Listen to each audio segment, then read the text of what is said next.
steady lady, most everyone knows. And when we are married, how happy we'll be. I love sweet Rosie O'Grady, and Rosie O'Grady loves me.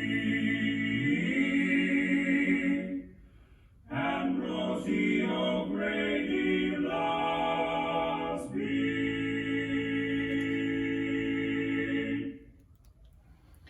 Pelo segundo ano consecutivo, devido à pandemia, a gente não pode comemorar ao vivo o Bloomsday, que é a maior festa literária do mundo, concebida para homenagear o romance Ulisses, de James Joyce, publicado em 1922 em Paris. No ano passado, eu preparei uma pequena fala especulando qual seria a reação de Joyce frente a essa pandemia do coronavírus. Ele que enfrentou a pandemia da gripe chamada espanhola. A minha intervenção fez parte de um vídeo patrocinado pela Embaixada da Irlanda para festejar o Bloomsday de 2020. Agora, para não deixar passar a data em branco, eu resolvi reeditar aquela palestrinha com alguns acréscimos. Vai que eu consiga animar mais meia dúzia de pessoas a enfrentar Ulisses, um catatal de mais de 800 páginas, que grande parte do público acha, erradamente, que só os acadêmicos conseguem compreender. O meu amigo Hamilton Pereira, o Pedro Tierra, diz que Ulisses é um livro bom de ler na cadeia, onde a gente tem muito tempo de sobra. Eu digo que é ideal também para esses esticados tempos de pandemia. Inspirado em dezenas de obras literárias, entre as quais a Odisseia de Homero, a Divina Comédia de Dante, as peças de Shakespeare, a Ciência Nova do Giambattista Vico, etc., Ulisses resume a saga humana na jornada de 19 horas ao longo do dia 16 de junho de 1904, de Leopold Bloom, um homem comum, meio judeu por parte de pai, tremendamente apaixonado pela mulher, Molly Bloom, que é adepta do casamento aberto, digamos assim. Segundo a editora de Ulisses, Sylvia Beach, dona da livraria Shakespeare & Company, sediada em Paris, Joyce tinha medo de trovões, de alturas do mar, de cachorros e de infecção. Ele sofreu graves problemas nos olhos e ficou praticamente cego porque havia contraído sífilis. Martin Bock, da Universidade de Minnesota, escreveu um artigo em que vinculou Joyce à teoria dos germes, popularizada em meados do século XIX. Bock diz que o medo de contágio era comum entre a população irlandesa na época. Pelo menos 775 mil pessoas morreram no país nos anos da praga da batata e da grande fome, 1846 e 1851. E no final do século, o país foi alvo de 4 epidemias de gripe que se espalharam da Europa para a Inglaterra, Escócia e Irlanda. A tuberculose matava, na época, 1 em cada 10 europeus. E a mortalidade infantil era pior em Dublin do que em Calcutá, na Índia. 5 irmãos de Joyce morreram ainda crianças. Uma geração depois, quando Joyce estava escrevendo Ulisses, a pandemia de gripe chamada espanhola, 1918-1920, matou entre 50 e 100 milhões de pessoas no mundo inteiro. No primeiro episódio de Ulisses, Telêmaco, Buck Mulligan toma uma xícara de leite e comenta com a velhinha leiteira: se pudéssemos viver de um alimento bom como esse, nós não teríamos um país cheio de dentes e tripas podres. A gente vive num lodaçal, comendo comida barata, com ruas cobertas de pó, de esterco de cavalo e descarros de tuberculosos. O senhor é estudante de medicina? Perguntou a velha. Sou, mulher, respondeu Buck Mulligan. Ora, vejam só, disse a velhinha. Mulligan, como Joyce, diz Martin Bock, sabia que certas doenças se espalham através de germes. Joyce chegou a estudar medicina por um curto período em Paris, a partir de 1902. No final de agosto de 1900, com apenas 18 anos, Joyce encaminhou ao editor William Archer uma peça intitulada Uma Carreira Brilhante, que depois ele rasgou. É o que contou o jornalista Frank McNally na sua coluna de 9 de abril de 2020 no Irish Times, informando que Stanislaus, o irmão mais novo de Joyce, diz que a peça era um drama realista centrado em Paul, um jovem médico que abandona a namorada e o seu idealismo juvenil para se casar com outra mulher e seguir carreira. Bem-sucedido, ele acaba se tornando prefeito de uma cidade portuária. E, ironicamente, consegue conter um surto de peste na cidade graças à ajuda de Angela, sua ex-namorada.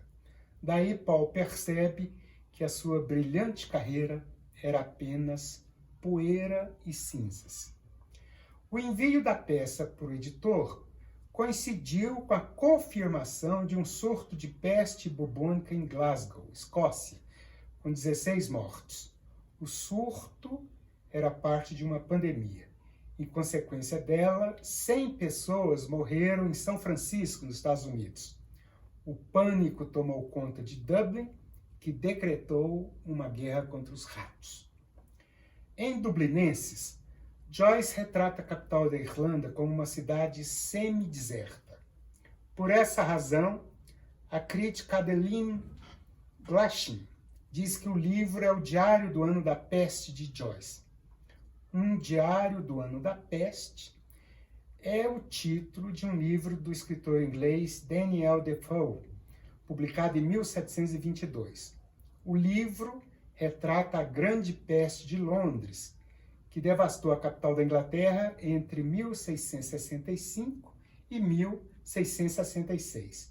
Joyce tinha uma grande admiração por Defoe, tendo lido todas as suas obras, cada uma de suas linhas. Joyce considerava Defoe o pai do romance inglês, o primeiro escritor da Inglaterra que, segundo ele, não teria tido modelos literários precedentes. Se um diário do ano da peste ofereceu a Joyce um modelo para ficcionalizar criativamente fatos da realidade, Robinson Crusoe, a obra-prima de Defoe, parece ter lhe dado a ideia de concentrar em Ulisses a história da humanidade num homem só, Leopold Bloom. Para Joyce, Robinson Crusoe é o Ulisses inglês, onde se concentra todo o espírito anglo-saxão, a independência do macho, a crueldade inconsciente, a persistência, a inteligência lenta, mas eficiente, a apatia sexual. Ele esqueceu de falar da culinária, né? Disse Joyce, o verdadeiro símbolo do Império Britânico não é a caricatura de John Bull, mas Robinson Crusoe, que abandonado numa ilha deserta, com uma faca e um cachimbo no bolso, torna-se arquiteto, carpinteiro, amolador de facas, astrônomo, padeiro, armador, oleiro, celeiro, agricultor, alfaiate, fabricante de guarda-chuvas e clérigo. Ele é o verdadeiro protótipo do colono britânico, assim como Sexta-feira, o fiel selvagem que chega num dia de azar, é o símbolo das raças subjugadas. Todo o espírito anglo-saxão está em Crusoe. A independência viril, a crueldade inconsciente, a persistência, a inteligência lenta, porém eficiente, a apatia sexual, a religiosidade prática, bem equilibrada, o mutismo calculado. Quem relê esse livro simples e comovente à luz da história posterior não pode escapar de seu encanto profético. disse James Joyce. Robinson Crusoe é o protótipo do indivíduo da ficção sociológica do liberalismo, segundo a qual a sociedade não existe. O que existe seria um ajuntamento de homens e mulheres e famílias, como disse outra vez a primeira-ministra Margaret Thatcher em 1987. Robinson Crusoe era um escravocrata. Aprendeu a falar português, adquiriu terras e um engenho de cana-de-açúcar na Bahia e naufragou durante uma viagem que fazia em direção à costa da Guiné para comprar mais escravos. Quando foi resgatado da ilha deserta, era um homem rico. Seria hoje um James Dyson ou Richard Branson, um desses bilionários britânicos que, mesmo durante a pandemia, continuaram a faturar os tubos. O Leopold Bloom do Joyce é muito diferente. Bloom é um homem comum, um João Ninguém, meio judeu por parte de pai, representante geral da humanidade. Embora tenha revolucionado a literatura, Joyce nunca foi um revolucionário político. Ainda assim, o seu principal personagem, o Bloom, e as técnicas narrativas do Ulisses inspiraram no cineasta soviético Sergei Eisenstein a ideia de filmar O Capital de Karl Marx. Infelizmente, o projeto nunca deslanchou. No caso do Capital, a principal personagem do filme seria a mercadoria, a quintessência do sistema capitalista, a quem, aliás, Leopold Bloom serve na condição de agenciador de anúncios publicitários. Bloom é um homem comum, sem propriedades. Ele não é aceito nem mesmo como um irlandês pleno, por se assumir judeu, como Spinoza, Marx, Jesus Cristo e o próprio Deus dos cristãos. Convicção que ele joga na cara do cidadão no bate-boca do episódio do Ciclope, provocando-lhe a fúria que resultou num terremoto dos 5 graus da escala de Mercalli. Joyce morava em Zurique quando publicou o primeiro trecho do 6º episódio do Ulisses, o Hades, em setembro de 1918, quando também a gripe dita espanhola estava graçando na Europa. Na Odisseia, Ulisses desce ao Hades, que é o inferno, para consultar o vidente cego Tiresias sobre o seu destino. Em Ulisses, Leopold Bloom é convidado a entrar numa carruagem que está indo para o enterro de um conhecido, Paddy Dignam, no cemitério de Glasnevin. Durante a jornada, ele fará reflexões sobre a vida e a morte, chocando os ouvintes com a sua crueza materialista e iluminista. É nesse episódio que a gente toma conhecimento da sua profissão, a de agenciador de publicidade. Cruzando as principais avenidas de Dublin, a carruagem para na altura do Gran Canal. Bloom está pensando em doenças e curas, e lá pelas tantas, meia que bola, um anúncio. Escarlatina, epidemia de gripe, a morte em promoção, não perca esta oportunidade. Isso ele está pensando, né? O chamado fluxo de consciência. Mais adiante, os passageiros estão discutindo a causa da morte de Dignam. Dignam morreu de uísque, mas a turma diz que foi do coração. Quando alguém comenta que ele morreu de repente, Bloom exclama, a melhor morte. É um espanto geral. Daí o Bloom é obrigado a se explicar. Sem sofrimento. Um instante, tudo acaba. É que nem morrer dormindo. Ninguém diz nada. Em seguida, Bloom é que ficará constrangido quando o pessoal debate o suicídio. É a pior das mortes, a maior desgraça de uma família, loucura temporária, covardia. Nem todos ali sabiam que o pai dele tirou a própria vida. E dessa vez, Bloom é quem prefere ficar calado. No cemitério, ele vai se recordar do pai e também do filho, o Rude, que morreu logo depois de nascer. O episódio está recheado com a filosofia e o sentimento de despertença de Bloom. Quando perora que o rito mortuário dos protestantes é mais simples que o dos católicos, um tal de Tom Kernan diz: "Eu sou a ressurreição e a vida. Isso toca fundo o coração de um homem." O Bloom responde na lata: "Toca mesmo. Mas de que vale isso para o sujeito que está a 7 palmos, comendo grama pela raiz? Não toca. Sede dos afetos, coração partido.